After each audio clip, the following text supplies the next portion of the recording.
of Saint Benedict? Yes. Okay. Here you see the first picture, illustration of Saint Benedict, done by one of your own classmates. Here is his birthplace, Italy.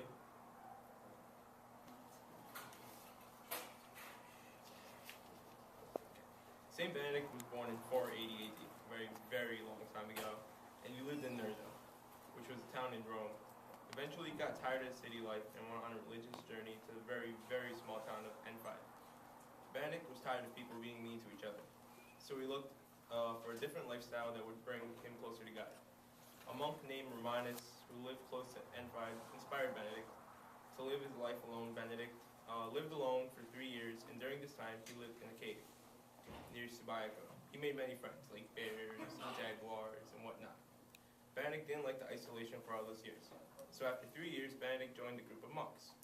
They really loved him and they wanted him to become his religious leader. But after days went by, they realized that it wasn't going to work out because he was really, really strict. And he wouldn't let them watch TV until 7.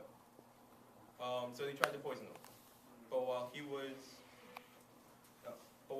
trying to bless his food, he accidentally dropped a drink and he killed the rats. Benedict later moved to Monte Cassino, where it is believed that he wrote his famous rule.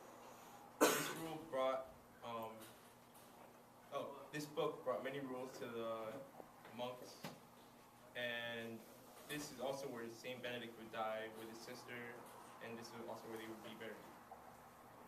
He converted the people of Monte Cassino, which is like getting people to change their minds and joining a new religion. Saint Benedict died in 543 AD at Monte Cassino, and he was such a great guy that the Greek Orthodox Church decided to have his feast day, and it was going to be celebrated on July 11th. But now we should celebrate it on March 21st. During his life, Benedict wrote a book in the 500s for one main reason: to make rules for monks to follow, to make it more enjoyable to be a monk. Think of this book as a constitution. It was a lot of rules that people just had to follow. And this was because of a response to a papal petition that the monks asked for. The book represents all the knowledge that was gathered through spiritual wisdom and earlier knowledge from monks. The book talks about the practice of living by yourself in Southern Europe. The book is very detailed and very long, so you can connect to the rule of American Constitution, because they both had rules on how you have to live your life. After being a monk for a year, you must commit to 3 things. Is to be able to accept the monk life, and you must act fit. The monks also had to respect this lifestyle and be open to change, because, after all, change is always better. Benedict called his group of monks a school of the Lord's service. Benedict used the word school in a spiritual way, and also in a way that people should come together to learn. Benedict considered his rule as a guide for ordinary men and women who strongly agreed that newcomers should be allowed to join the group.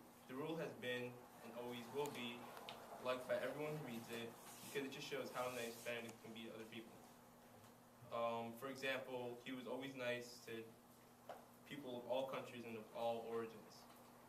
This rule gave a lot of freedom and wisdom to the monks who ever read it.